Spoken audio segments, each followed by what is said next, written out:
On this week's episode of the Autohaus podcast.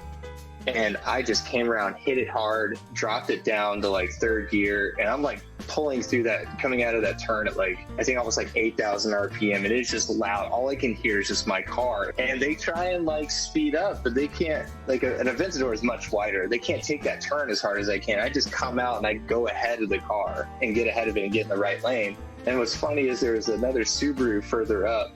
All their windows go down. They're like cheering me on. They're like throwing the thumbs up. They're like, holy shit.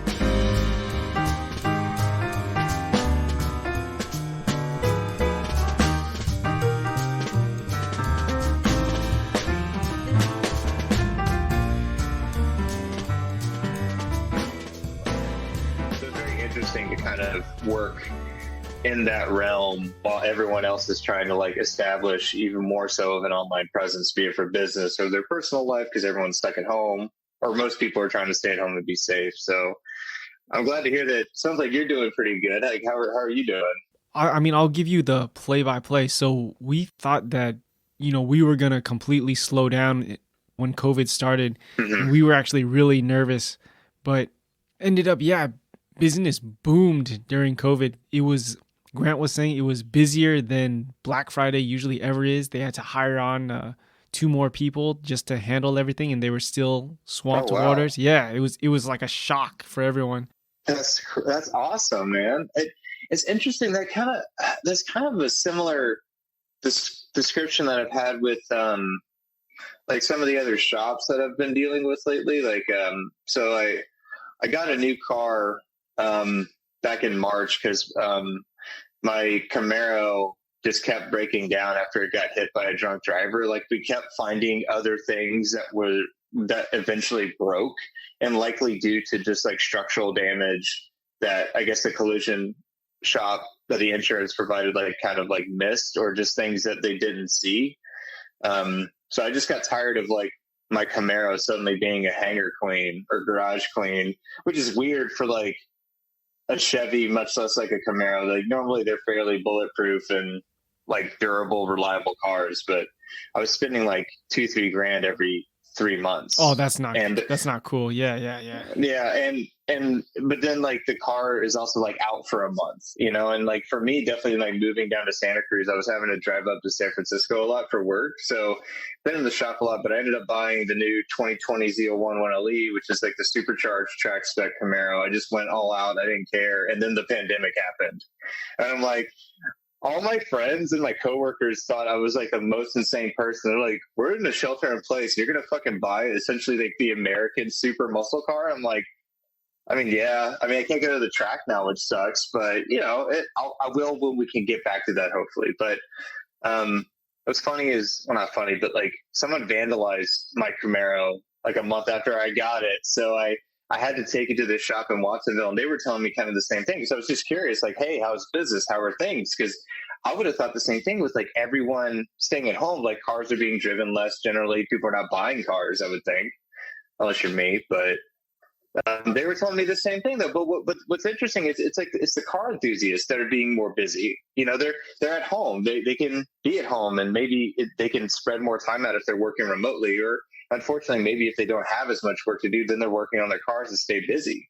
I would think that's maybe a reason why you would see an uptick in certain businesses, right? Like aftermarket, or like it's like original equipment manufacturer, but it's like reproduction. Yes. People yes. like things like that. People buying these parts now because people are staying home. People are working on cars more.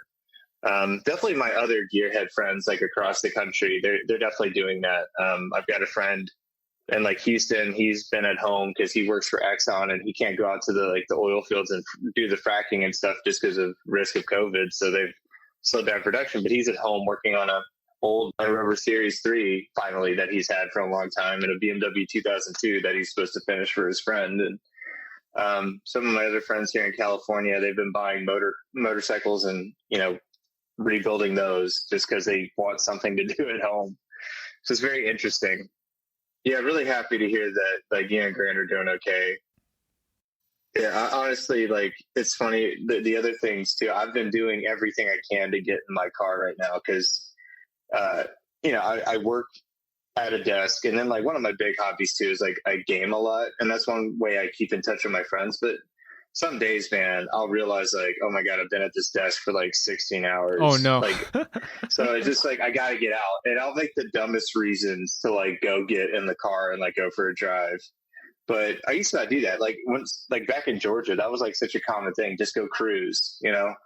And it's definitely, I see that out here as well. It's just something I've done less now. I normally go out when I need to do something, or I've got like a certain destination, but lately I have been a little bit more kind of just cruising around Capitola or like Santa Cruz, you know, maybe just to like get a few groceries or go grab some donuts or something, just like dumb, like silly reasons. But it's good to get outside and like just get some fresh air, especially, you know, we've had some decent weather lately and stuff. But yeah, man, like it's so good to like catch up with you. I got my front bumper from Jacob Joffrey.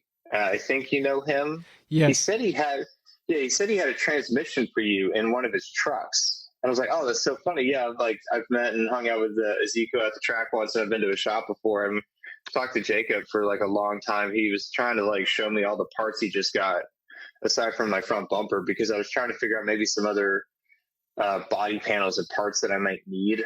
But he's trying to help me find some original metal front fenders, because my fiberglass ones, I think they're J Blood or they're run free. I don't remember. But yeah, I've been having a hard time finding like OEM, like just steel fenders. Levin fenders, right? Where to find them. Well, no, I've got the True now. I got the flip up headlights. Oh, okay. Yeah, I've got the coupe. Yeah, he found me a solid original Zenki front bumper. I'm pretty excited because again, this thing's JDM, and it had a run-free front bumper on it. Most of the body kit is run-free, but it's just cool to have what the original body kit was. Like, it's kind of cool to kind of piece it back together in that way and just kind of, you know, make it my own. The car was definitely rebuilt and redesigned with like, I don't think it was designed for, it may have been designed for drifting, but just, it didn't look like it had been drifted a lot. It definitely just looked like maybe just like endurance racing or just like, you know, general track time. I don't know. It is very interesting. I kind of wish I knew who the owner was, so I could just like kind of talk to them and kind of get an idea of who they were and like what they wanted to do with the car. Like, what was their vision, right? Not for the sake of maybe reproducing that, but like just understand like where it came from. You know, I like knowing that history, because behind every car is a person, you know, and it's very interesting. There's a lot of little trinkets in that car. There's like this blessing from Chibi, a shrine in Chibi, Japan, that's for the driver, and he put that in there for the next driver. Oh my God! Wow. So it's just like really cool, just like very heartfelt, you know, or she, I don't know. It could be a woman for all I know. I mean, you know, whoever they were, you know, bless them for, you know, giving me the opportunity to have this car. So yeah. But did you see Jacob in SoCal, by the way? Is that where you saw him? Yeah, I saw him there last week briefly. We maintained social distance about the width of the bumper. We all had masks on. He had a very fancy like mechanic suit on. It was stylish. It was like pinstripe. I was like, man, I don't think I've ever seen a mechanic suit or a mechanic onesie that looks so fresh. I was like, damn, man, you're living it up, dude. But he's a super nice guy too. Like, I don't know. I grew up around cars, so I've been around a lot of different circles. I tend to try and like avoid like the exclusive type of car groups. Like a very common example of this across the U.S. at least is like Porsche groups or Porsche groups. And while like I love the engineering, and my granddad, he raced Porsches, so it's like I get the desire of the car itself, but like I never want to exclude people from a hobby or like a passion that can be shared regardless of manufacturer, you know.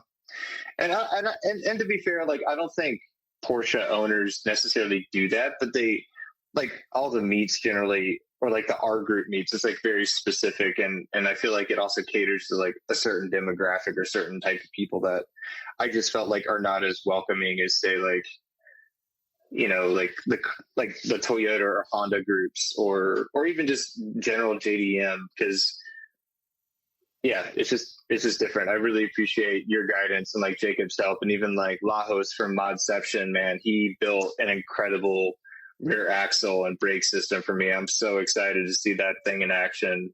It's just like it was so well done, and he put so much heart into it. It's like he made it to the car. Really, we got so much detail and information about the vehicle, and he just put so much drafting time into CAD and made something unique, but also something very modular for me. So in the long run, if I needed to replace anything or if I needed to move stuff around, I mean, he came up with a very interesting system with like the wheel hubs and like the brake caliper mounts and things like that. So I could easily rotate and move the calipers and shift them around if I wanted to do anything else, or like add the hydro e-brake and add another line. Like, it was very well thought out. And I feel like I still owe that guy.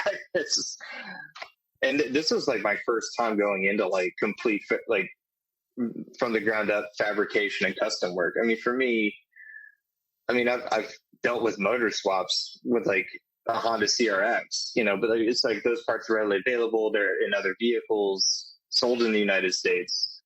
And it was just, you know, that's a bit more straightforward for me. But like just coming up with something from scratch, especially on a car that I've never owned before, definitely eye-opening experience across all spectrums of what it means to be a gearhead.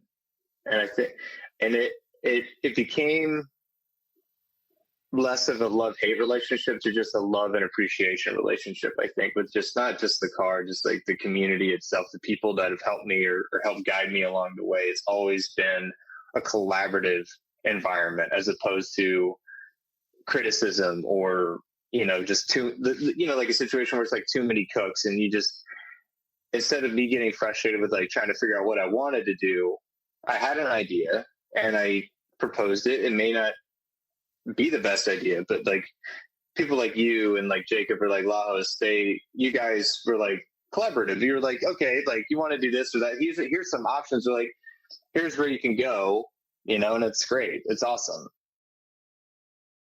I want to install a proper filter system on the 4AG because the ITBs, they have wire mesh on the intake side.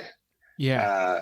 So it's sort of a filter, but not really. I'm sure some dirty air still gets in there. I mean, I have changed the oil a few times just like early to be safe and just to kind of check, are there contaminants or, you know, is there anything amiss? But I mean, the motor still ran strong, still fired up right away. And I mean, it hasn't been driven for a while right now, so I don't have to worry about any dirty air going into it. But it needs a proper air filter and filtration system into the engine once we get it running. So I got the Piper Cross filter system from Grant because I like the way it looks, but again, right-hand drive, I've got the, you know, brake master cylinder and the clutch master cylinder on the right side where the ITBs are. So it's a bit cramped. So the owner actually decided to start working on it, and he made a sick custom bracket mounting system for the new Willwood master cylinder.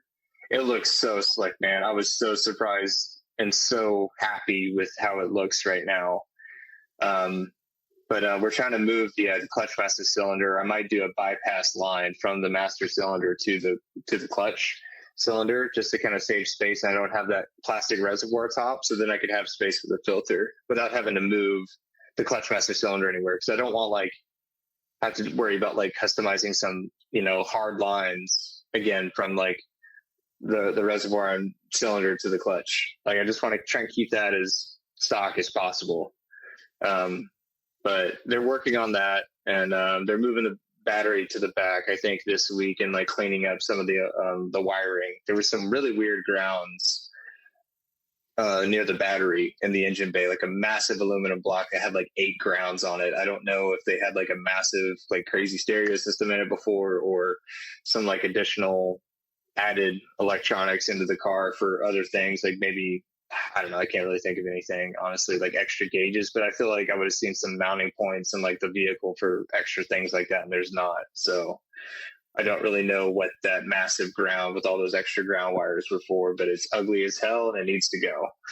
So yeah, so it's just like some small stuff now. I mean, again, like the engine turns over fine, and luckily the Lincoln Navigator that hit me didn't hit me dead on into the side, like perpendicular at a perpendicular angle. It was more of just a glancing blow, like along the car.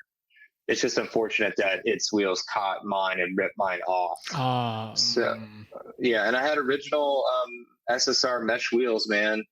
They're beautiful, and they are absolutely destroyed now, and those are really expensive to get now. So it sucks. So I've got some Anki. They look like Watanabe wheels. I think I just butchered that name, but I think you know what I mean. They're kind of like the five spoke 4-lug wheel, 15x7, pretty standard. Lajos actually made fun of me because we had to figure out the brake system to fit a 15-inch wheel, and I wanted to keep it 15-inch because I felt like anything larger I'd have to like do more work in like getting the wheel and tires to fit inside the wheel well. And I didn't want like huge wheels on a car that's that small. And also the older cars that have those hard angles, I feel like massive circles coming out from the wheel wells just like don't look as good. I feel like it takes away from the body lines to me. But he always made fun of me for having 15-inch wheels. He was like, you got 6 piston front, 4 piston rears. Where are the 18 to 20-inch wheels? And I'm like, no, we're not doing that. Absolutely not. It's going to look like it's going to be a fucking clown car, dude. It was the funniest thing. He always gave me gripe about that. But yeah, it's just like, you need bigger wheels. I'm like, no, we're good. So yeah, it's got some sun damage now. It sucks because honestly, the paint on that car I think is probably like less than 6 years old. It's very unfortunate, and they did a stellar paint job. It's that shade of red that they sold in Japan. That's not. It wasn't like most of the other like SR5s and like the other like Corollas sold in the States. Like like we had a darker red if I recall. This is almost like a Ferrari red, but it apparently was a stock Toyota red color. So that's kind of cool. It definitely livens the car up for sure. But then again, the car's running straight pipes and it's got a race tuned 4AG 20 valve in it. So it's like loud as shit and, you know, high revs. So it's definitely a little, what I call like I call it like the little monster of Highway 17. Cause like whenever I used to commute in the Toyota to go down to Santa Cruz from like my house in Oakland when I was still living there. That median wall, oh my God, like my exhaust is on the left side and like pointing out to the wall, right? So it's just echoing off and it's just stupid loud and it was amazing. It was great. Oh man. I wore earbuds like whenever I would commute on 17, but man, like that twisty highway, man, is so much fun in a car like that. It's probably as close as I can get to Mount Akina. A little nod there for all the Initial D nerds. Ironically, I didn't get into Initial D until like much later. Like when I watched animation as a kid, it was always like Akira or Pat Labor, very like cyberpunk dystopian kind of anime series. I didn't get into Initial D until like after college or like much later, and I had already had exposure to, you know, the 80s Toyota Corolla Coupe and hatchback because one of my friends in high school, he lived down the street from me. We would commute together in his SR5. Yeah, so it was technically his mom's, but you know, she let us take it to school. It was like a fun little zippy car. And he had the hatchback, so it just like spacious. Like he always like went on like camping trips or like little road trips with some of his other friends and stuff. He'd always like haul all his stuff in the back. It was like perfect. It's kind of what made me get into hatchbacks later, because I had my first car. It's like an 81 or 82 Ford Escort hatchback, but they called it the Ford Pony. It had this like weird little like rally package. It said Pony on the side of it, kind of like, I guess they're calling it like a mini Mustang. And it had like rally lights on the front, and it was orange, like my Camaro now. So I never thought I'd own 2 orange cars in my lifetime. So yeah, but yeah, pretty fun car. That was a hatch, and then yeah, I had 2 CRXs, an 88 and an 89. Did I have any other hatchbacks? No, that was it. Those are it for the hot hatches. And then I went to a Mitsubishi 3000 GT, not the twin turbo, but the dual overhead cam, the one under the VR4. I forget what trim level that is, because I only owned it a couple years, and then I got the Camaro when I moved out here in California, Camaro Super Sport. and that was my first car with AC. I lived in Texas without having AC in a car. It was crazy. Yeah. But, The definition of crazy. Holy crap. yeah, and when the year I moved there in 2011, at that time, that was the hottest year in Texas in their record history of measuring weather. It was the hottest year. I was like, oh, this sucks. It's like one of those times where like I would like just wait until the sunset, then I'd go hang out with people. Like, yo, you want to hang out? And I'm like, yeah, what time's the sunset? 6:18. All right, I'll see you at 6:20. Yeah, funny times, man. But what was your first car? Actually, I was kind of curious about that. I know you started talking about the history of your 86, Mm-hmm. but like, what was your first set of wheels? 97 Honda Accord. Nice. Yeah, 97 Honda Accord. It was a V6. And then that V6 only came in an auto.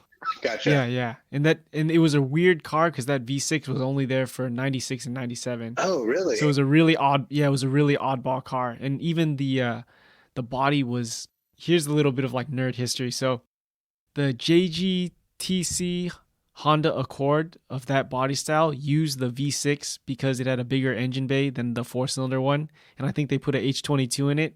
So yeah, it was a really peculiar 2-year only car.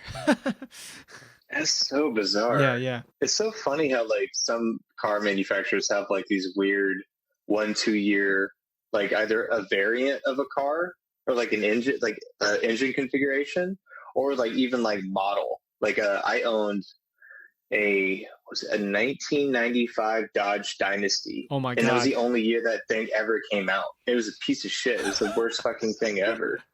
My granddad wanted me to own, he bought it for me, but I ended up paying him for it later. But he went and bought it without telling me because he thought the Ford Escort was like too small for me. And I'm like, what are you talking? Like, this is the granddad that raced Porsches, by the way. And I'm like, you're worried about me driving small, dangerous cars? Are you kidding me? You didn't even have a roof when you raced. You're insane. You're a crazy person. Get out of here.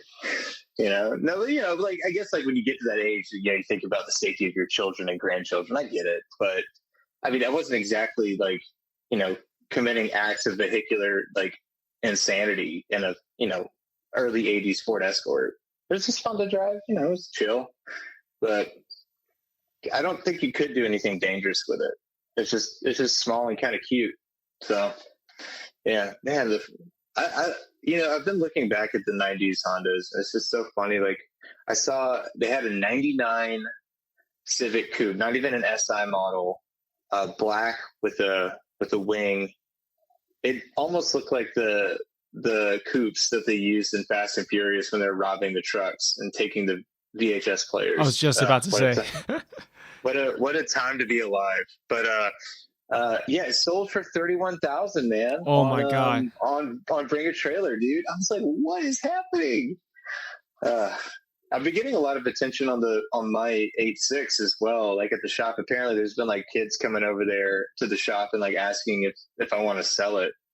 And I'm like, no, like I don't want to sell it. I put too much effort into it. And I get very emotionally attached to my cars because they tell a story. No, likewise, yeah. Yeah, like I honestly didn't want to get rid of my white Camaro, the one that I came in to your shop, like, because I drove through 2 hurricanes in that thing, and that thing stood the fucking testament of weather, nature, and time. Because I was doing a cross-country road trip in that thing back in 2017 after I moved back from Singapore. I lived there for a couple of years, and I did a cross-country road trip to go see my mom and sister. I hadn't seen them in a few years, and I just wanted to, instead of fly, just drive across the country and see what that was like. Unfortunately, I picked the time to drive back to Atlanta and through Texas when Hurricane Harvey and Hurricane Irma happened to be around. So that was great planning on my part, but it handled it, man. I mean, I had to go around a lot of long routes between like Texas and Louisiana, just to avoid like flooding and things like that. But I mean, it hit water, heavy rain, debris. I mean, I had to replace and rebuild like the whole front end of my Camaro, but everything ran. I didn't blow a tire, like brakes, everything was solid. Just everything ran on that car so well at that time until I got hit by that drunk driver. Just like everything fell apart on that thing after that. But that was a nasty hit. I got hit and like totally like knocked out the entire rear end, like the axle, like it knocked and ripped it through the other side of my car. It was crazy. I'm even surprised the insurance company didn't total the car. They got crippled after that. It's just one of those sad stories where it's just like it wasn't the same. Like 6 months after it got repaired, I was down in LA checking on the Toyota for the first time, and my transmission grenaded on itself. I was just cruising 70 on the 405, and that was scary. I've never driven a car where the transmission like literally blew out, like loud ass bang. You just hear a bunch of falling parts under you or falling debris. And I'm like right next to a semi, and I'm just like, oh shit. But like the car stayed straight. And I was just like, man, like, come on. All my friends down in LA think I'm cursed. They're not religious, but they pray for me every time they know I'm driving down to Southern California now. Cause it's like two accidents. Well, technically 2 hit and run accidents. And then like my transmission grenaded on the way down there. It's just like, oh man. But knock on wood, last few trips have been great. The drive down last week in the ZL1 was smooth as glass and a lot of fun. It was cool. But yeah, I miss driving. I think that road trip last week kind of saved me. And that was another reason why I just kind of reached out to you. And it's like, you know what, man, I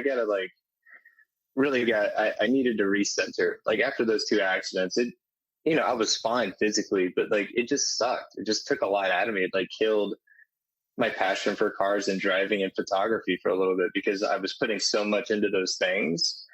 Like it's kind of like I put too much of myself in there, right? Like I identified with those projects or like those, those cars because it wasn't just something I bought from a dealership and it was point A to point B. It was more of just like I bought them, I made them my own, I made stories with them.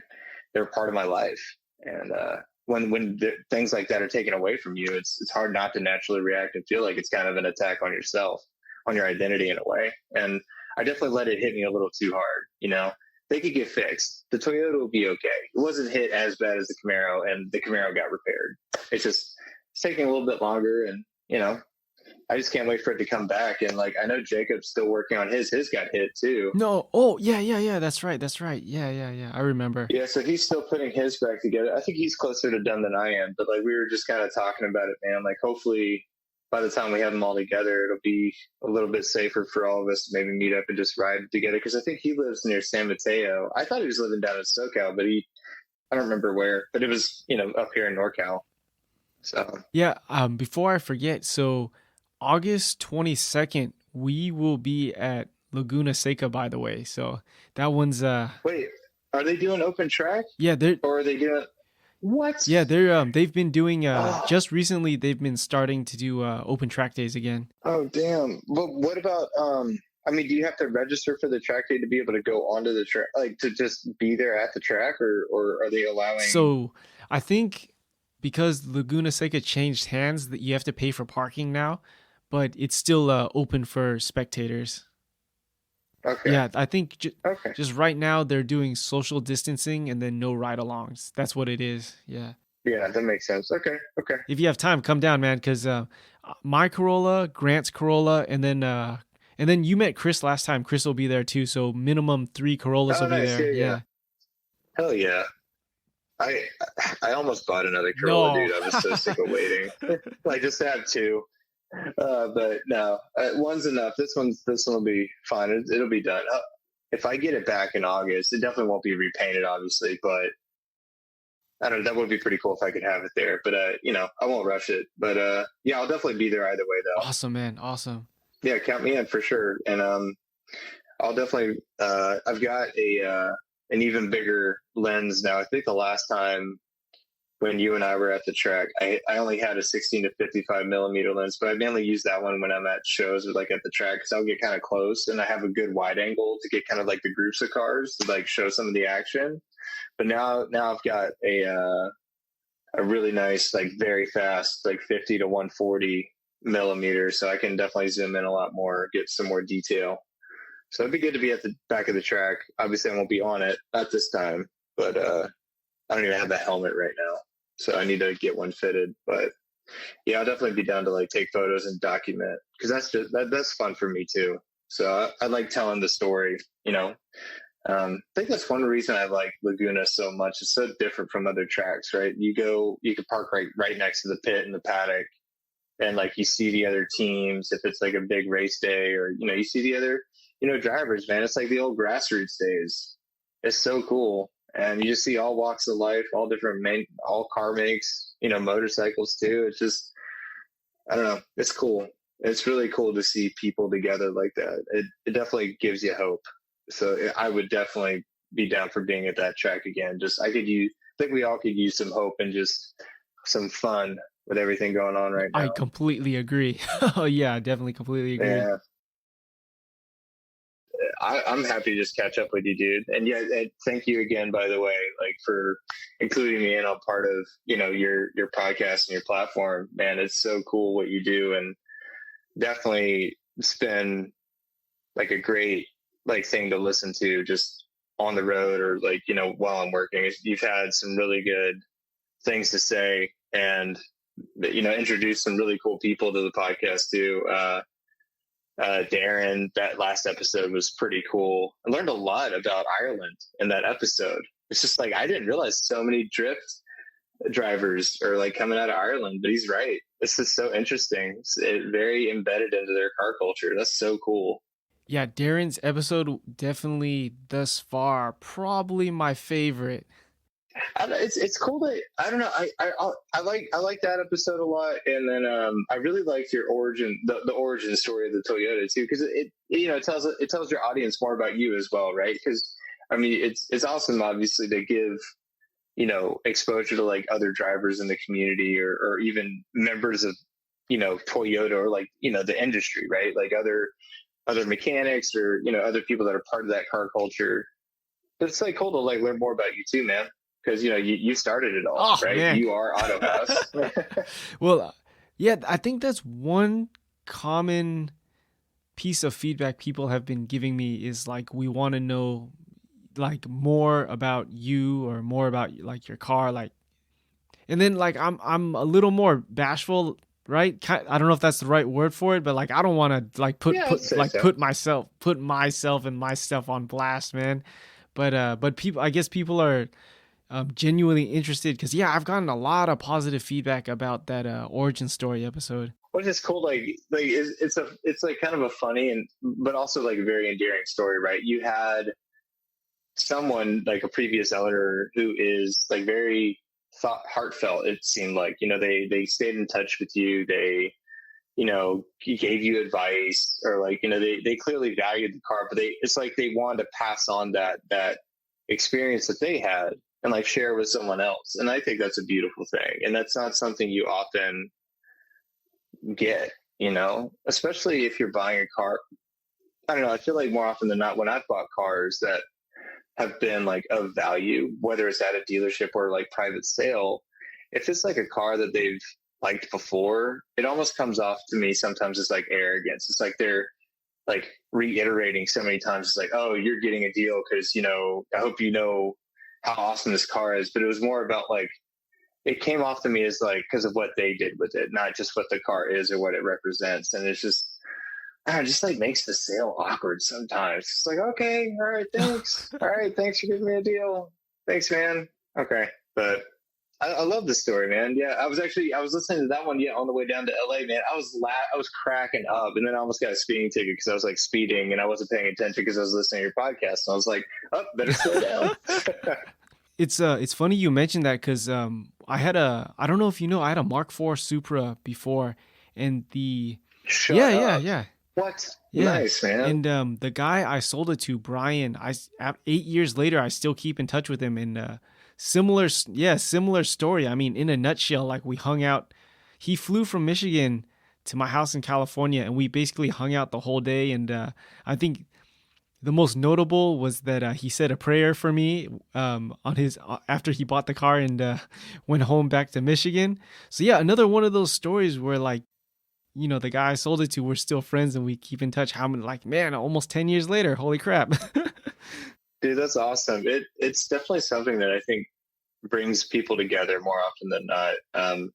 My best friend Jesus, one of his dear friends, they met when he sold his old race bike. It was a Ducati 996 race bike, and he sold it to one of his dear friends now, and now he's my friend too, the guy he sold the bike to. And, it's just really funny how that stuff like that just brings people together, because it's like a shared hobby, a shared passion generally, like especially for things like that, like a Mark IV Supra or, a racing motorcycle. It takes certain people to appreciate things like that. I guess getting more serious into a podcast question. So you had a Camaro SS and now you have a Camaro 1LE. Why do you have a Corolla? It's funny. It's a 2020 Camaro ZL1 1LE. So it's a supercharged track spec Camaro, right? So it's got massive brakes. It's got the DSVV, like race suspension. I mean, this is a suspension system that is in the Aston Martin 177 and actually in some Formula One cars, like the same type of suspension system. So it's not comfortable. It is for the car enthusiasts. It's for people that want to go to the track. And right now, with everything going on, it's my grocery getter. But the funny thing is, I got that car, I bought it, and I didn't realize that V8, that LT1, not only is it supercharged, but it has a variable valve timing system that would be similar to something like VVTi or VTEC. And that is just insane to me. Like it has like the whine of the supercharger sounds like something out of a sci-fi movie. It's like this very high-pitched whine, and then all of a sudden you just feel like the gates of hell have opened loose, and that's when the variable valve timing kicks in. You're like, Jesus Christ, what is happening right now? Like, and next thing you know, you're like going 120 miles an hour in a span of like maybe 7 seconds, 8 seconds, barely. It's a fast car. But the funny thing is, when I was at the dealership, I bought the car. Like, I knew what I wanted. I saw it when I was having my other Camaro service, and I was like, you know what? Let's not work on this. I'm trading that Camaro in. I'm getting this one. They're like, what? And I'm like, yeah, I'm buying this orange Camaro. I'm buying it right now. Let's do it. Tired of repairing this. Tired of repairing my American Panda Camaro, because it was white with a black hood, because that was also the signature style of the 1LEs, is a black satin hood. But I bought the car, and I guess like I looked a little sad. And when I test drove the vehicle, I thought about my 8.6. And the funny thing is, I'm now at a stage, I bought a car that's not a sleeper. It's not an underdog. It is a very high performant, very high tech. I have a heads up display in the windshield.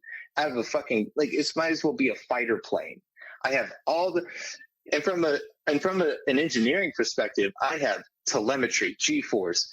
That car will tell me custom set temperature warnings on the tires if I want it to. It is insane. But I miss my Corolla. I miss my 8.6. Not necessarily because of the underdog, but that car made me a better driver. A lot of people talk about how it's fun to push a slower car to its limit than like a fast car, because you can't, like in like daily driving or like commuting, you can't drive the car to its limit if like a car like that, like the ZL1. But there's an aspect of this I feel like it's not often spoken about, and it's this concept of expanding the mind, or like the limitations of the driver, like your initial limitations, right? Like new car, you're reserved, you're hesitating, or like maybe for some people a common experience is like learning how to drive a manual, right? You're nervous as hell, you don't really know what you're doing. You may not even know how a clutch and transmission actually work, and understanding that a transmission is just a bunch of levers and gears. That being said, that Corolla, that 8.6, or I guess technically since mine just JDM is a Sprinter, it made me a better driver. It pushed my limits in a way, if that makes any sense, because like I already knew how fast that car could go, and like I knew it could handle corners, but like I would not take corners nearly as hard in other cars. Maybe deep down, maybe psychologically, maybe it's because generally, like, it's a Toyota, right? The value of the car is generally not as much as say like my Camaros are, like, and I think that's common for other drivers. And here's a good example of this, and also one reason why I love the Toyota so much, and it will always be one of my favorite cars, and I will always have one. When I first bought that Corolla, or the 8.6, there was a car show at Canepa Motorsports, and Canepa Motorsports is a famous shop because it was one of the only importers in the United States that could legally import you a Porsche 959, which is an insane car. And that's how they made their money. They have a bunch of race teams. They have a massive shop, custom shop, and restoration shops. They do, I think, a quarterly car show at their headquarters, which is in Scotts Valley on the way to Santa Cruz. Big turnout, always. So I was bringing the Corolla. I'm on Highway 17, and I see there's a 488 Ferrari Pista and a Lamborghini Aventador, and the Aventador was this ridiculous blue color, like Laguna blue. Really cool color, ridiculous car. It's loud. Ironically, though, my Toyota's louder. So I decided to have a little fun, but they weren't driving as hard as most enthusiasts maybe would. But again, like they had like what they would call like priceless cars because of like the value, the financial value of these vehicles, right? Like some of these cars you can't even like properly insure because of how expensive they are if they were to be totaled, unless you have just a ridiculous insurance policy. Anyway, I digress. So I'm on 17. I get into the left lane and I just like take this turn. It's like a really hard, like round turn. It's like probably like the third or fourth turn once you get on 17. And it's like a hard left, like hard curve. And I just came around, hit it hard, dropped it down to like third gear. And I'm like pulling through that, coming out of that turn at like, I think almost like 8,000 RPM. And it's just loud. All I can hear is just my car. And these guys are just staring at me. And they're like, what the fuck is this thing? And they try and like speed up, but they can't. Like an Aventador is much wider. They can't take that turn as hard as I can. I just come out and I go ahead of the car and get ahead of it and get in the right lane. And what's funny is there was another Subaru further up to go into the show. It was an STI, and they were like packed full in that car. All their windows go down. They're like cheering me on. They're like throwing the thumbs up. They're like, holy shit, you just like overtook an Aventador in this little shitbox economy Toyota. What is happening? And I mean, on the line, sure. Like you can, like an Aventador is much more powerful, much more technologically advanced. But again, like for me, like that car, it gave me the courage, gave me the confidence to like drive harder, drive faster. And again, like be safe on the road, everybody. Don't be me. So, but I mean, even on the track, I feel like I can handle more of the track and driving, not necessarily because of my own experience, but also just because of the car itself. It made me more comfortable, made me more confident, but not in terms of arrogance. It gave me more experience that I needed to be a smarter driver, to understand things like apex cornering and like those things that my granddad always talked to me about. Like, sure, I've driven, and I've even driven some like, a couple race cars like on a track, and like it's cool, but like it's not something I was always used to. It's not an everyday experience for me. So building up those habits, like I felt like I was finally getting good driving habits, even like what I would call competitive driving habits with the Corolla, like things like proper downshifting and like toe healing, man. I was finally getting it. And maybe some of it is also just like, as with age, as I kept trying these things, these techniques, so, the more practice you get, the better you get generally, the more you learn. And, that Toyota helped me get there. And it's funny, like I always joke with my friends and stuff, like when we want to drive aggressive or like kind of like do some pulls, I always warn them. I'm like, all right, I'm about to drive the ZL1 like I drive the Toyota. And then like, it's just great. It's fun. Something about that car has always like given me a natural curiosity. I guess maybe because I saw the potential in the platform and like what it was. I don't know, it's hard to describe sometimes. It's fun, it's personable. It's funny right now. I think I appreciate it a lot more now that it's broken. Oh no. Well, no, because my dad used to always say, sometimes in life you don't know what you have until you've lost it. And I still own the car. I'm putting it back together, but now that I haven't been able to drive it for so long, like I fully understand what I really appreciate about that experience, and even about the community.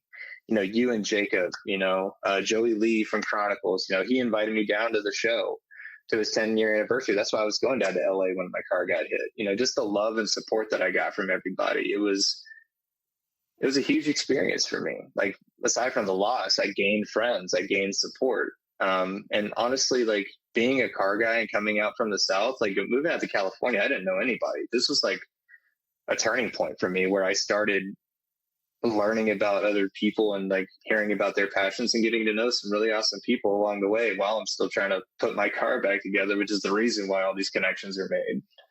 So it's just so crazy. Like, I get glances in like my orange ZL1 1LD, but when I got like the Toyota, like it, like I literally had someone run up to me when I was getting out of the car for work in San Francisco, and he FaceTimed his wife.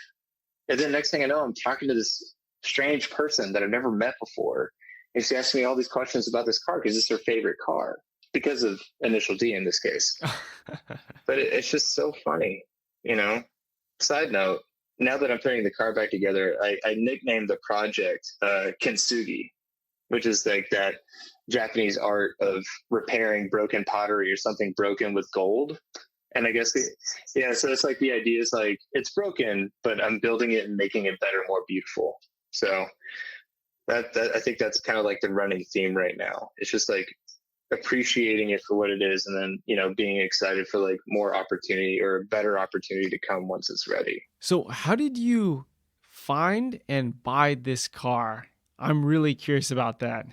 I lived in Houston for a few years after I moved out of Atlanta finally. And I know a few people in Houston that are pretty big in the car scene. I'm not sure if you've heard of Ricebox. It was a popular food truck at the time when I was living there, but now it's like a full-fledged like 2-location restaurant owned by John, who's personal friends of like Joey Lee and like people like Akira Nakai, like ridiculously well-known and prominent like artists in different fields, right? Like Joey Lee, he's from LA, like great photographer, great journalist for the automotive industry.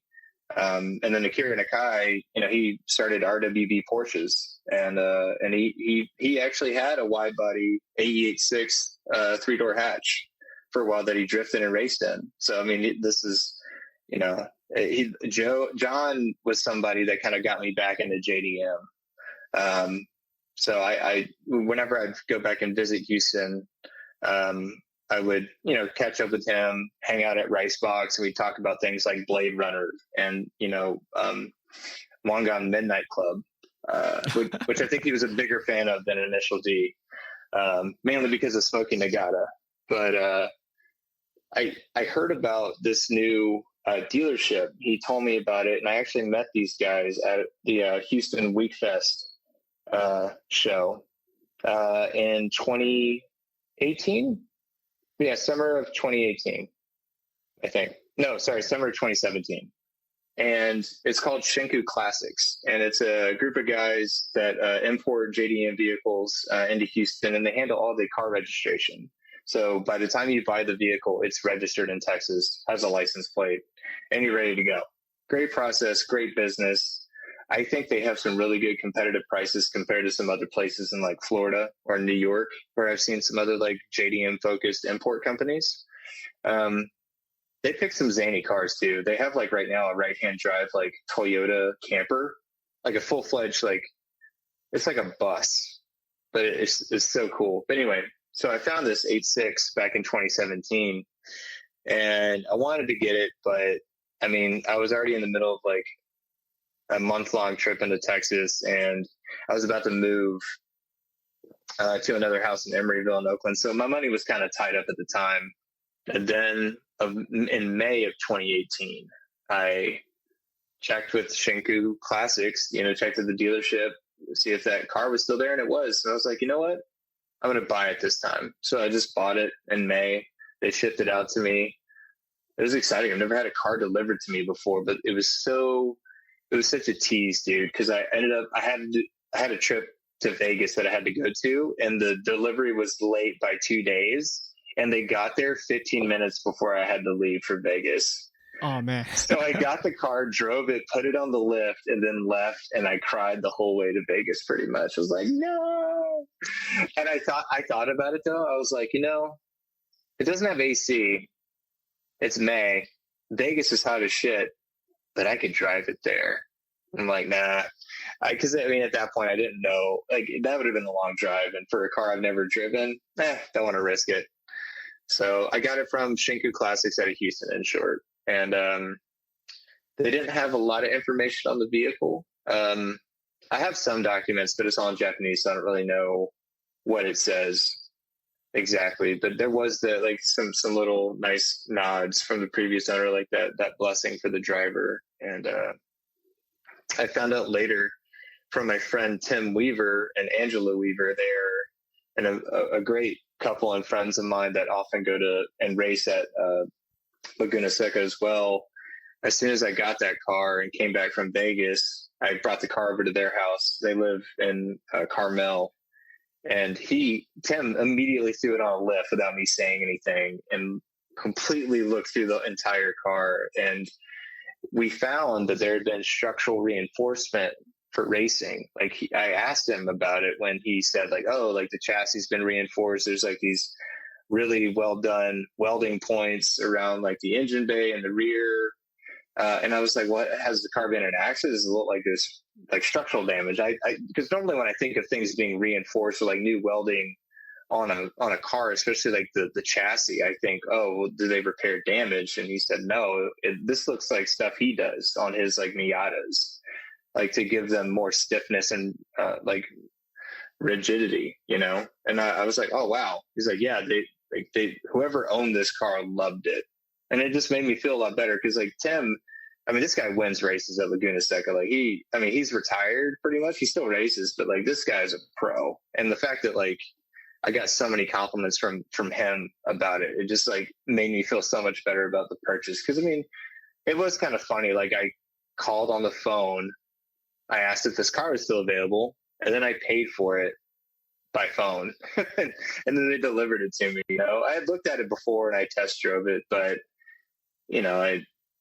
I still didn't know a lot about the car, you know, even not just that specific car, but even the platform itself, you know, the 88.6 and Toyotas. I had never owned a Toyota before. Only Hondas, one Mitsubishi, and Chevys, you know, so, but I definitely will never regret that. I think that was one of the best things I ever did for myself, was just kind of going with it and sticking with my gut and picking this exact car. And they had another one. They actually had a Panda Hatch that was like, I think $5,000 more because it was a white Panda Hatch. But I'm glad I went with the red coupe, because the work that had been done on it that I found out later, you know, I really appreciate what that previous owner did. And it's definitely a special car for me, and clearly it was for someone else. So I definitely got to get it back on the road. Not just for the sake of the car, but, you know, I kind of want to honor the previous driver too. So, how was right-hand drive for the first time? Man, so, you know, it's funny. I had a lot of practice in getting before getting the Toyota, because my friend's Land Rover is right-hand drive. We got it from I think he got it directly from the British military. They're decommissioning a few of the vehicles, and we got a Defender that was right-hand drive. So we drove that around like the dunes and like the beaches in Galveston. And they gave me some practice, but oh god, the shifting in that thing sucks. That transmission was terrible. So bad. I mean, it was reliable, but just like the throws are so long and it's just clunky, and it was not graceful. Nothing about that vehicle is graceful, by the way, but it's still very fun to drive. But I had a little bit of experience with it. I actually like driving right hand a bit more in the States than anywhere else, mainly because of parallel parking. It's like, oh, there's the curb. I can just see it. Oh, you know? Man, you bring up a really good point, because I don't know if you watch, do you watch Doug DeMuro on YouTube? I haven't, no. Oh, okay. I know the name. Yeah. He does this whole segment about why right-hand drive sucks in the U.S. Like going through the drive-through, or like the mail post office slots on the wrong side. But parallel parking, that's a really good point. Yeah, I mean, the funny thing is, I've had that issue at the toll on the Bay Bridge, and people have honked at me as I get out to walk around and hand them change. And I just throw my arms up and I'm like, what do you want me to do? Throw a bunch of quarters at this person? They're a human being, man. Chill out. It took me less than 20 seconds to do this. But yeah, I mean, I don't know. It's like it's kind of one of those things. Like when I bought the Camaro 1LE, and like a lot of my coworkers were like, "Oh my god, what's the gas mileage on that?" And I'm like, I don't care. It's a 6.2 liter V8. Do you think I would buy that and then care about gas mileage? I mean, I care about the environment, sure, but like, I mean, right hand drive, I know what I'm getting into. I have to, think about. I don't know. I just tend to think about things like that, but then I let it go because like the experience itself, the thrill of the ride, is worth it more so than like a mailbox being on the other side or like drive through. But I get it though. It's just something you get used to, or just have somebody with you all the time. Who's like, yeah, it's like, yeah, grab that food, man, or hey, post my mail. I still really don't understand, like, what drew you to the AE86 chassis to pay for a car over the phone? You could probably think in recent time, I mean, overall, like throughout my childhood or just like growing up in car culture, I had a granddad that was a race car driver. My dad, I found out later, did a lot of street racing in, late model 60s muscle cars, the Chevelles, the Camaros, or like Corvettes and even Impalas. But I always kind of like saw Porsches as like my granddad's thing, and then like American muscle, definitely like old American muscle, like classic cars. It was like my dad's thing, right? And then growing up, I was like, well, what's my thing? I love cars too, but I kind of want to do my own thing, And I aside from like affordability at the time, JDM was definitely there, and to me, I love the style and like the boxy 80s Japanese vehicles. They have a lot of personality, or even like the older 70s and 60s models too, like absolutely gorgeous and kind of timeless design for me. But I felt like at that time, even to a degree today, there's still this discipline with like Toyota about like simplicity and elegance through their design, but also with a mindset of performance, or like something being enjoyable about that driving experience,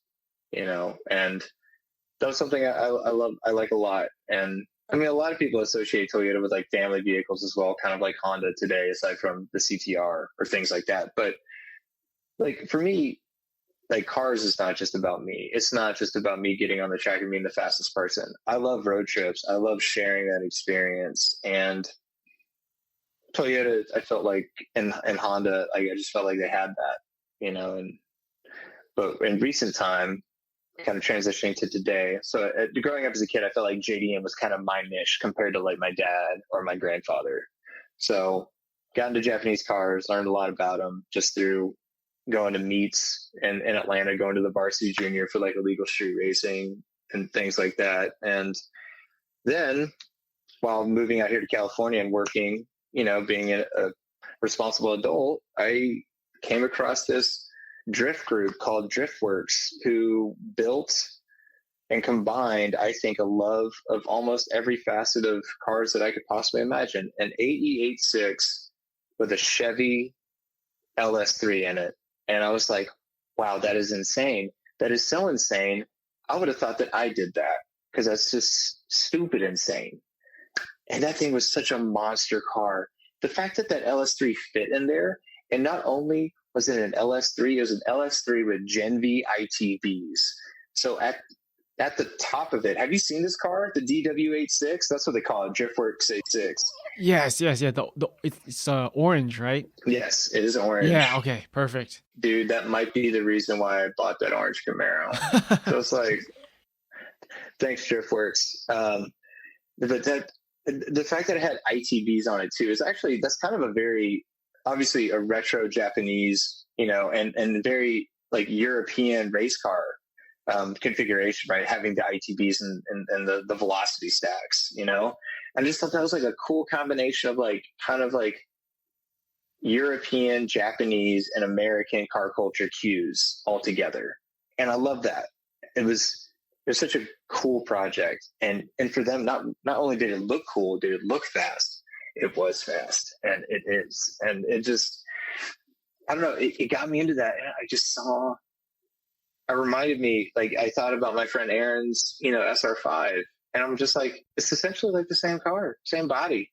It's a 3-door hatch, Like, but it's got V8 in it. That's insane that it has that capability, the potential for that platform for customization and again making it your own. And I just fell in love with that. Like, I mean, would I want to do the same thing? I mean, yeah, I kind of do. But like at the same time, I mean, I love the 4AGE. I love my 20 valve in it. It's fast enough and it's quick. I mean, it definitely has a much higher red line than my Camaros. I mean, that alone makes it really fun and very zippy. But I think that's kind of what kind of reminded me of that kind of itch for that 8.6 was the Driftworks drift car. Because that was such an insane machine.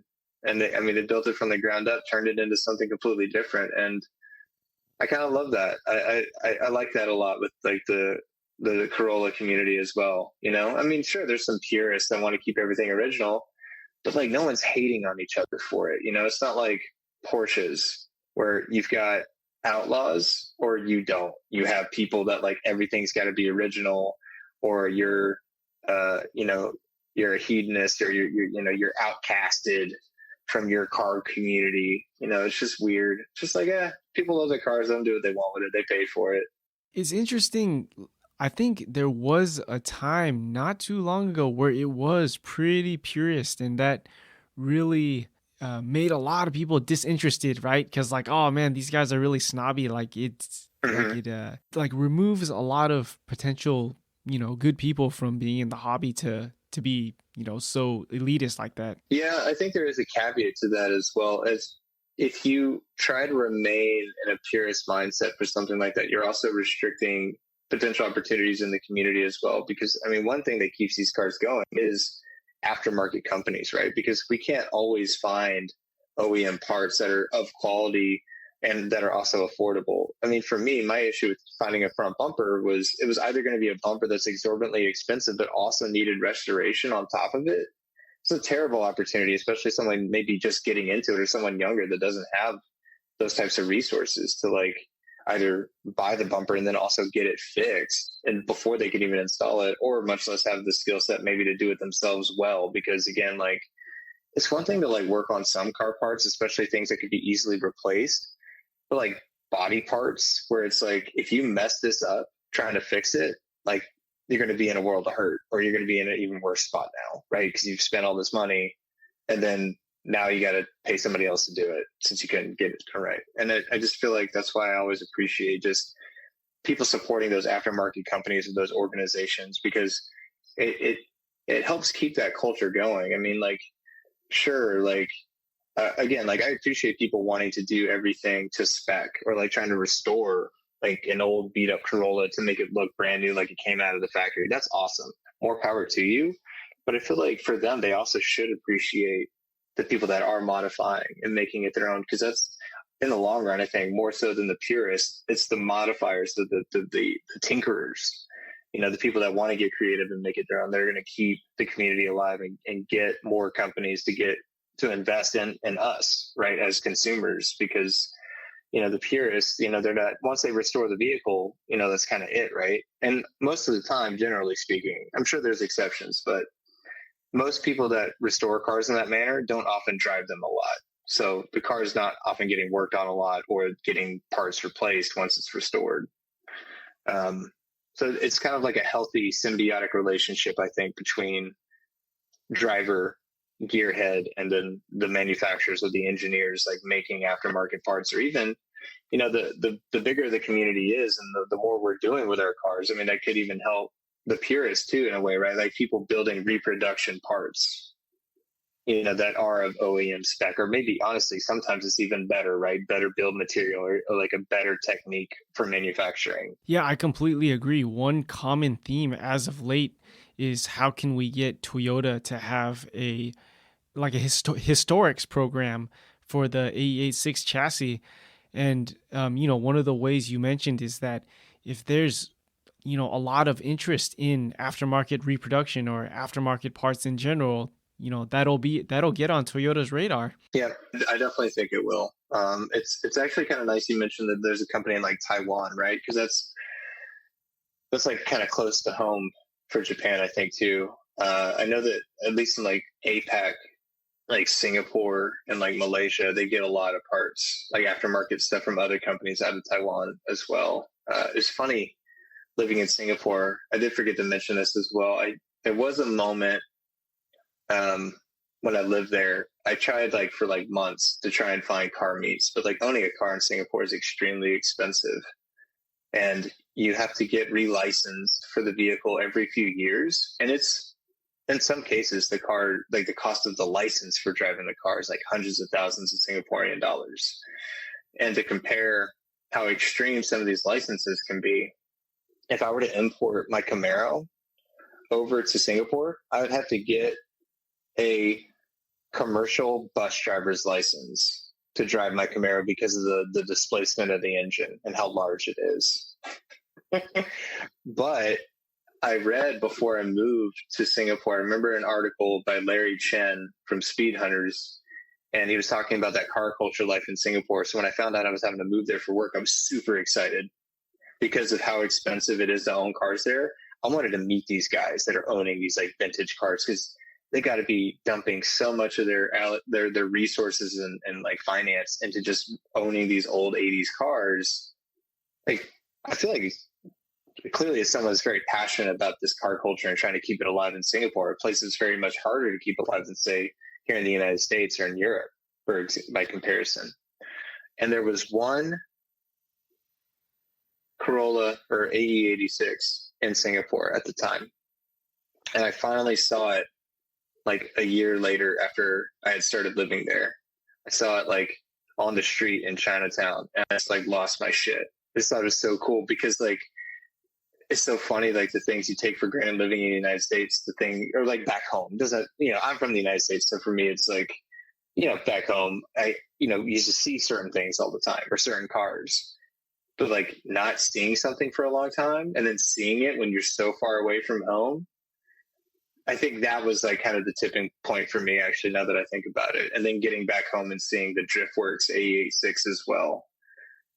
Just because I thought it was so cool. It's like a unicorn, right? It's just that AE86 in Singapore is like folklore at this point. It's like a legend or like a tall tale. It's just like there's this one AE86 somewhere on this island. Good luck finding it, right? Because again, it's so hard for these guys or these people to like own a car like that because of how the government structures licensing and the taxes on the vehicles. So. Yeah, crazy stuff. Tell us about working with Modception. So you have one big Modception part in your car right now. Let's hear about that. Yeah. So after the hit and run accident, the rear axle is what got severely damaged and bent beyond any reasonable repair. So I needed to get that replaced. So I found Modception in my hunt for trying to find an alternative to getting that part, the rear axle and the LSD replaced. And I don't remember where exactly I found the Modception website. I think it maybe just from Google searching and just looking through old forums. But I reached out to, I reached out to Lajos, and forgive me, Lajos, if I'm mispronouncing your name because we've never actually spoken by voice. But the guy that runs Modception, he offered to build me a 1,450 millimeter wide axle with a 4.65 final drive with an LSD. And I was like, yeah, sure. Like, how much are you offering? And everything together, I think it came out to close to like $1,700. But this is like a brand new fabricated. The body and like the hub of the body of the axle came out from a donor, but everything had been refurbished and refinished, brand new. Obviously, the LSD and all the internals of the axle were brand new as well. So a 0 miles rear axle that was completely fabricated and customized to certain specifications needed for my vehicle. For about $500 more than a used axle on eBay that needed to be repaired. Obviously I think I had a better deal here in this case. But granted, Lawrence put a lot of time into getting that done, and he helped me also build the custom Willwood braking system with 6 pistons, for the front calipers and 4-piston for the rear. I mainly wanted a bigger brake system and the heftier, wider rear axle just for, at the time, my daily commute going on Highway 17, which I think to this day is still one of the most dangerous highways in the country for fatalities and accidents. I just want a better braking power and, help improve like kind of the handling and just durability of the vehicle with like heftier brakes. I think it did go a little overboard, but sure, whatever. Who knows? I might do a bigger engine swap later that might warrant bigger brakes too. So we'll see. But yeah. So that rear axle, Lawes did a beautiful job with it. I mean, props to his craftsmanship and his dedication to helping, a complete stranger and a customer. That guy is definitely a rare person in this world, I think, honestly. Just like the amount of time he took and like giving me advice. I mean, he would send me long emails as well, just with a lot of detail. And I mean, again, like, sometimes that happens with emails, right? It's like sometimes it's easier to talk on the phone, but given the time difference, we were just kind of relaying either a series of questions to each other and then like a long series of responses and photos. But he stuck with it. There was definitely times I think where him and I probably were both frustrated with the project and we both just couldn't give up, because he loves those cars too. And I'm sure he's been there. He drifts. He's got a ridiculous RX-8 that he just finished building, I think. Insane machine. If you ever go look it up, he's got it up on his Instagram. That's definitely a testament to his engineering skills. And he also works on BMWs, I think, as well. Before I forget, yeah, BMWs, 88.6s, and the RX-8. Yeah, but I haven't since. Unfortunately, like the rear axle and the brakes are installed, but the car's technically not drivable yet. So I am excited to see how that rear axle handles and the new brakes. I'll probably not used to the heavy braking on that thing, so I'll probably be slamming my face into my steering wheel a couple times, but it'll be fine. What car does that rear axle come from, and then what LSD is in it right now? Man, that is a good question, and I was afraid you were going to ask me that because I have those details somewhere deep within our thread what the donor was from. It doesn't say on his website, not that I have it up right now. I think back in the day, way back in the day when I found out Modception was selling those axles, it's I know it's a car we didn't get over here. I want to say it's like a Mitsubishi something, like a Pajero or something we didn't get over here. That might actually be it, because I'm pretty sure the custom drive shaft that I had to get built is based on the Pajero drive shaft. That kind of makes sense. I can find that out for you later. I'm like looking through my emails right now, but since we're doing no worries. Take your time. Yeah. What's do you know what size ring gear it has? I do not. Okay. Oh yeah. 2-way clutch pack Pajero LSD. Yes, the Pajero. Good nice. Memory, man. Nice work. You knew more about it than I did. I think it's just because. Oh, go ahead. Oh, when I see these like oddball Corolla parts, it like really like, I don't know how to say it, like tingles my fancy. Like, oh man, that's insane. Like, and then I'll remember forever. So. Yeah, that's true. Yeah, I think it's just funny. Like we've gone through so many different conceptual designs for like the brake system in conjunction with like definitely with the rear end, like what would fit, what wouldn't. I think now that I've had the axle now in my possession at this point, I think I didn't block it out of memory. It's just like I haven't really thought about the axle as much now because it's not something I'm waiting on anymore. But I definitely want to like kind of build like a good like spec sheet once everything's done, just to kind of keep track of everything that's been done on it. So once everything's done, I'll definitely have a more complete like list of specifications. I definitely also, I don't even know how much really power goes to the wheels before, obviously, and definitely I'll be curious as to what I'm getting after. So I'll definitely take it to a dyno and get it tuned. I am curious to see, but I have no clue. It's funny. The car is still kind of a mystery to me because that accident happened less than 6 months after I had the vehicle, or around 6 months. So I didn't get too much of a chance to really dive deep into what's been done with it, but it is heavily customized already. So, and then now I'm customizing it even further. So it is kind of a crazy Frankenstein of a machine, but I just can't wait to get it back so I can roll around with you guys. What has your experience with US Corollas been, besides that one from your childhood, the SR5? Like, as of late, what has your experience with US Corollas been? I mean, hanging out with you guys at Laguna Seca has been great, and seeing the US versions like getting driven around and driven hard. That's pretty awesome. I think just seeing them on the road now that I definitely don't have mine right now, it just brings a smile to my face and kind of a reminder of why I'm doing this, because I don't think I've ever seen anyone driving an AE86 without a smile on their face, and it's funny, when I had mine, when I was driving it in those 6 months, occasionally I would see other AE86 drivers on the highway, definitely kind of around Pacifica, like taking the one to go down to Santa Cruz, for example. And, there's just like the big thumbs up, and you just kind of feel like you're suddenly part of this community, this cool group of, wacky gearheads, just tooling around our old 80s Econo boxes. It's funny. I think I could have gone either way with left-hand drive or right-hand drive, but given the fact that I felt like I got a pretty good deal on my 86, given the amount of customization that had been done on it, and the fact that the motor was like pretty strong and pretty well rebuilt. And like the idea of right-hand drive is kind of like an interesting curiosity. So I just decided to dive right into it and, try it out. And I definitely don't regret that. It's fun. And I enjoy driving on that side and comfortable with it either way. It definitely turns heads for sure. Or confuses people, or you always get the, hey, you're driving on the wrong side joke, But it's funny.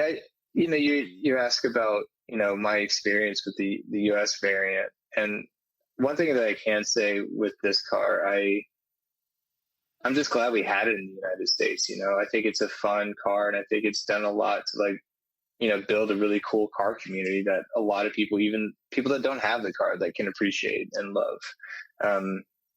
And I'm thankful for that. Do I wish we had like R30s to R34 Skylines in the US? Hell yeah. But that's fine. It just makes it another unique experience if you happen to see one, But definitely fortunate and glad that we had cars like that, especially like cool 80s hot hatches, like the 86 3-door and like the CRX. And it's just very nostalgic. Partially because of like my high school experience with like riding N1 with my friend to school, and it being a fun car to kind of tool around in.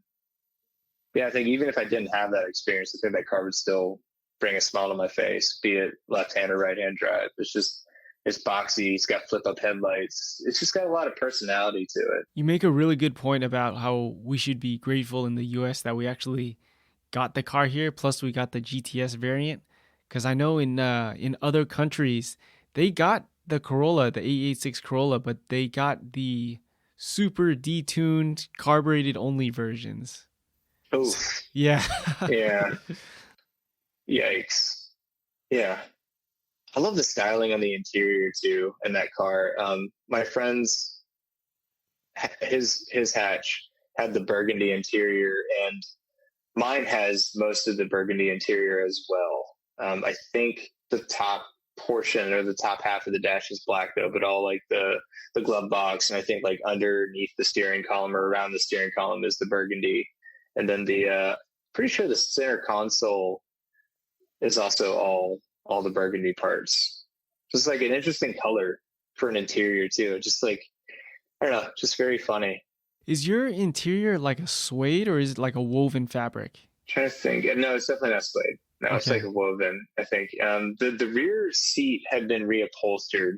It's actually quite nice. It's like a two-tone reupholstery. So it's like black on the bottom and kind of like a cream color on the top and the back. And then I've got this monstrosity of a bride bucket seat with like torn upholstery. It could barely fit me, man. And I'm like 6'1" and I'm like 160 pounds. So I'm not like wide by any means, but the fact that I could barely fit my ass in that seat, like, is a testament to how tiny that seat is.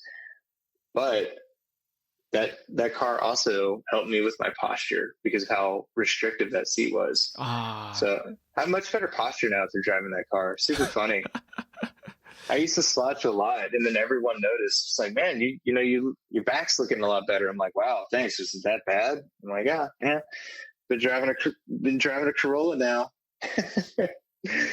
Yeah, but and then pretty sure the passenger seats original, but also been reupholstered. Just kind of like big puffy woven fabric. Yeah, it's not suede. Yeah, I asked because the Japanese market cars I've gotten here, I noticed the cloth interior that they got is different than we got. Like the maroon or the blue is about the same tone, but whereas we kind of got like a woven fabric, kind of like Chex Mix, the Chex Mix cereal. Oh yeah. Yeah, I know exactly what kind of pattern you're talking yeah, about. they got Yeah. like almost like a velvet suit, like a suede Oh, for their seats and interesting. stuff. Yeah, so I've always thought that was really interesting. Also, I'll have to show you later. I'll have to find some pictures, but it's funny you mentioned that. The definitely on the rear seats, I feel like the top half, like where you put your back and your shoulders, is more of that woven fabric, but the black fabric on the bottom half that you sit on is definitely a much smoother textile.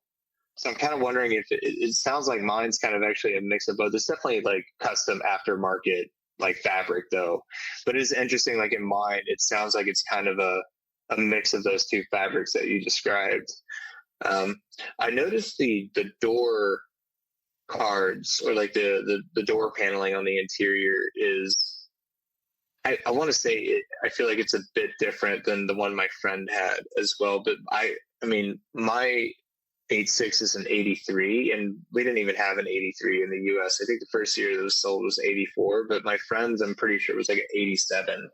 So I'm not sure if they changed the interior panels for the doors that much since then. But mine has power windows and power mirrors, which I didn't even know the 86 had power mirrors until I had mine, and that blew my mind. I was like, wow, that's crazy. that's wild that yours is a 83. That makes it even more special because we did not have a AE86 chassis in the US in 83. Yeah, that was the first year the 86 in Japan. Yeah, it's pretty funny, pretty cool. It's going back to like thinking about like all the stuff that have been done with the car. I'm not sure even like what the blacktop 20 valve came out of, because I think that Ford AG was using multiple Toyota vehicles, correct? Yeah, that's right. Yeah, I'm not sure. I wish I knew what it came out of, but too bad it wasn't a 2JZ, but that's okay. Oh my god. No, I'm kidding. No, I love the 4AG. It's great. It's perfect for that vehicle. I mean, again, like there's a lot of potential with that drivetrain and engine configuration. Anyway, it's fun. It does more than the job, as I say. It's good. You bought the Piper Cross filter from Battle Garage, right? It did, yeah. When we talked about it earlier, I was curious, like on a right-hand drive car, what is causing that Piper Cross filter not to fit? So originally, what would block most filtration systems over the like the intake manifold, or if you have ITBs, what you could fit over the trumpets, aside from SOX, is the brake booster, the brake master cylinder, and then the clutch master cylinder. After much deliberation with Modception, I was convinced that given the piston size and the configuration of my braking system, that the feel of the pedals and the travel would not feel or be much different with or without the brake booster. So I removed it. So that gave me a lot more headroom, and it looks a lot cleaner now. We'll see if that was a smart decision or not. But I tend to not ride people's asses and like get real close and tailgate. So I think I'll be fine. But there is one last component, and that's like the plastic reservoir of the clutch master cylinder. I think that's still gonna give me some trouble fitting the filter over the ITBs, because the Piper Cross is like one big piece that fits over all four throttle bodies. So that's like the last piece of the puzzle is that clutch master cylinder. But I'm pretty sure we could do. I mentioned before the like a kind of a bypass from the master cylinder to the clutch master cylinder, or the brake master cylinder to the clutch master cylinder, excuse me. I think Chase Bays has a universal kit for that, but I think also Willwood might have one as well. So I had never seen that before, but I guess it's pretty common to just use the same fluid. Maybe, I don't know, you might have more experience with that. This is messing with the braking system and the clutch or the clutch pedaling is definitely new territory for me in terms of modifying cars. But normally it's the same type of oil, right? Like a .4, .5, right? Depending on what you want to use. Yeah, so it's the same brake fluid, and you're right. A lot of OEMs actually just, essentially tap a hose into the brake master cylinder, and everybody's using the clutch hydraulic system and the brake system are, using from that same reservoir. Yeah, this new Willwood reservoir is huge too. It's like much bigger than the stock Toyota one. So I definitely got plenty of capacity to handle both systems on it, I think. So that's probably the route we're going to go. And again, that'll help clean up the engine bay a little bit more.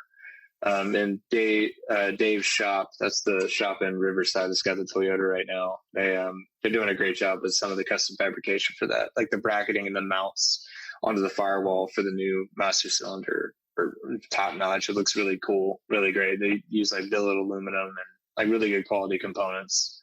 So I'm very happy with the look. So yeah, that's like the last part with that regard. But I can't wait to get that filter system on. The Piper Cross looks pretty slick. And thanks, Grant, for getting that out to me so fast, by the way. So a little shout out to Grant. Yeah. Yeah, always run filters on your stacks, guys. I've had multiple people here tell me they've destroyed. Please do. Yeah, destroy engines. California. Yeah. California is super dusty, man. And I definitely driving through like desert and just on the highway, or if you ever travel north to south or vice versa on the 5, you know how dusty the state gets. Yeah, definitely please filter your engines. I think so. There was a. I hate to call him an old timer, but there was an old timer that walked through the shop, and he was like, "Yeah, running open stacks. That's like putting a sandblaster through your trumpets." Yeah, that's true. God, it's so funny talking to, older generation like car people or gearheads. It's funny when I was at a gas station once with the 8.6 when I kind of around the time when I got it, and there was an older guy that he had like an old Ford truck. I think it might have been an F100, like pretty cool looking old truck. And I pulled up. I think he came over because like his truck was red, my car was red. So he clearly likes red cars. Came over asking me about the car. What was it? And at the time, I always kept calling the car a Toyota Sprinter, but then I realized early on that causes more confusion for a lot of people because we didn't have a Sprinter in the United States. So then I told him it was a Corolla, and he just kind of looks at me, kind of glances at the car. He's like, "You telling me this is a Toyota Corolla?" And I'm like, "Yeah, it's a Toyota Corolla," or that's what they call it here in the United States. He's like, "Man, this thing looks like it shits and gets," and I forgot about that phrase. Like, just old car guys are hilarious, man. They have some of the weirdest phrases and terms. Shits and gets. Yeah. That guy's from the South when you hear that. I know that once I have the vehicle drivable and it gets repainted, I wanted to still work with you on upgrading the suspension system. Definitely on the rear springs definitely seem kind of tired, and I just kind of want to gut all that stuff out and just start new with the annex suspension system. I was kind of curious though what your thoughts were on what we would call maybe the kind of what would be the ideal weekend warrior setup where we're talking about a vehicle or an 8.6 that's more of a daily driver, but definitely wants to be like the owner would want to take it onto the track for like a weekend, amateur event or open track day. Yeah, that's a really good question, and that's a really common question we get a lot of too. So one big thing in my mind is that bigger rear solid axle you have, and a lot of times too we'll get guys, Ford 8.8 is a popular rear axle swap right now, so we have to determine a spring rates for that heavier rear axle that's in the car. That's a good point. Yeah. The other thing too is like there's some guys who either do Ford 8.8 or like Celica Supra rear ends where the spring perches don't quite line up anymore, or like they completely remove them. So we get owners of those cars too that ask about like, hey, what do you think about true rear instead of the traditional divorced spring and strut or spring and shock? But as far as like just speaking from, a lightly tuned Corolla with the factory solid rear end in it, the typical rule of thumb is air on the side of softer. Probably would honestly be a nice change of pace for me compared to like the suspension system on my Camaro, just because it is like full on race spec. It's like not forgiving at all. You feel, for me, I love the fact that I feel everything in the road, but it might be nice just to not have that with the Toyota as well. So it's just not like that all the time. Yeah, it's cool because with the NX setup, you should not have to make that big of a compromise. And I say that because of both the progressiveness built into the springs and then also the valving to match the spring rate and the progressiveness too. Oh, cool. Yeah.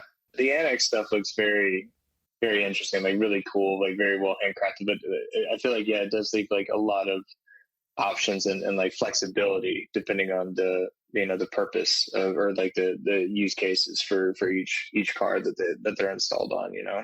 It seems like it's a pretty malleable platform for suspension fitment, and that's really cool. So yeah, I'm excited to get that installed in there. Yeah, I guess next step for us is once I get it back, we'll just need to probably take a look at it first, maybe do some measurements, and then we'll hopefully have her back on the road, and then everybody will see my Toyota again, terrorizing Santa Cruz. I was gonna say, like, we've been in contact for so long. I'd love for you to come out to the First Friday Corolla gatherings. Oh yeah, man.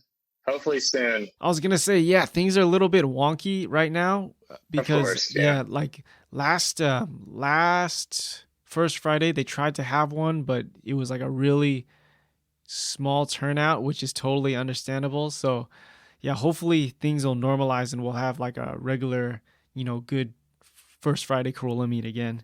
Yeah, definitely, man. Just keep me posted, Zeke. Yeah, I'm always down to clown. So, so do you have any social media channels we can follow?